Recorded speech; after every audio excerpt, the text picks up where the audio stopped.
প্রথমে আসে ভাটবাজ, তারপরে আসে চরম লেভেলের ভাটবাজ, আর ঠিক তারপরেই আসে কাংলুদেশ, মানে বাংলাদেশ।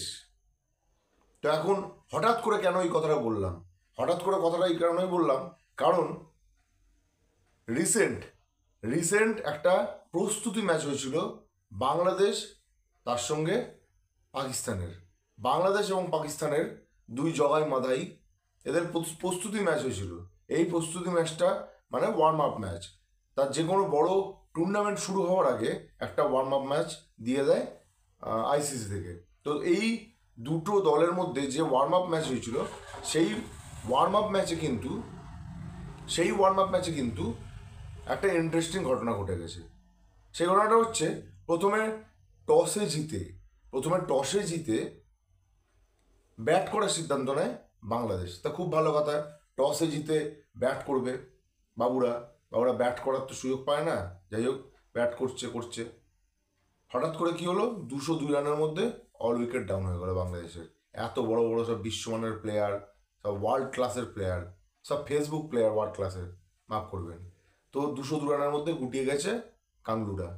তো এই 202 রান চেস করতে নেবে পাকিস্তানের একটা মানে প্রথম মানে মানে একদম ইন্টারন্যাশনাল ক্রিকেটের যে টিম, সেই টিমও খেলেনি। তার মধ্যে অর্ধেক প্লেয়াররা বসে রেস্ট নিচ্ছে। এরকম একটা সাব টিম নিয়ে পাকিস্তান মাত্র 35 ওভারের মধ্যে এই 202 রান চেস করে নেয়। তো ভাই রে, কাংলু তোদের বলছি, ভারতকে হারানোর স্বপ্ন তো দেখা বন্ধ করে এবারে। তার কারণ সবার প্রথম যাদের কাছে তোরা হেরেছিস, সেই পাকিস্তান তোদের অলিখিত আব্বা, মানে অলিখিত বাবা। তো এই পাকিস্তান, এদেরকে আগে তোরা হারিয়ে দেখ আগে। পাকিস্তান যেমন ইন্ডিয়াকে বাবা বলে, ঠিক তেমন তোরা আবার পাকিস্তানকে বাবা বলিস। তার মানে ইন্ডিয়া হচ্ছে তোর দাদু। তো প্রথমে বাবাকে হারা, তারপর দাদুদের হারানোর চিন্তা করিস, বুঝতে পারলি? আর তোদের বড় বড় সব প্লেয়ার, কাটার মাস্টার, বড় বড় বোলার, কে একটা নাইদ রানা না কে আছে, বিশাল জোরে নাকি বল করে, ওই তো দেখলাম বলের ছিঁড়ি।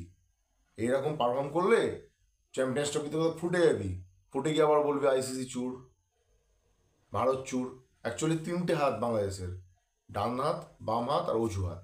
এই 3টে হাত নিয়ে ওদের চলছে, এবং ফেসবুকে ওরা ক্রিকেট খেলে, যে কোনো সোশ্যাল মিডিয়াতে ওরা ক্রিকেট খেলে। মাঠে নেমে ক্রিকেট খেলতে পারে না বাংলাদেশ, এটাই হচ্ছে ফ্যাক্ট। যাই হোক, বাংলাদেশ 202 রানের প্যাকেট হয়ে গেছে, একদম ফুল প্যাকেট হয়ে গেছে। আর তারপরে 35 ওভারের মধ্যে পাকিস্তান সেই রানটা তুলে দিয়েছে, চেস করেছে।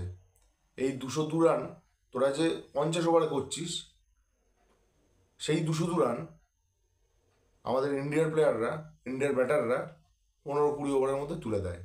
বোঝা গেল?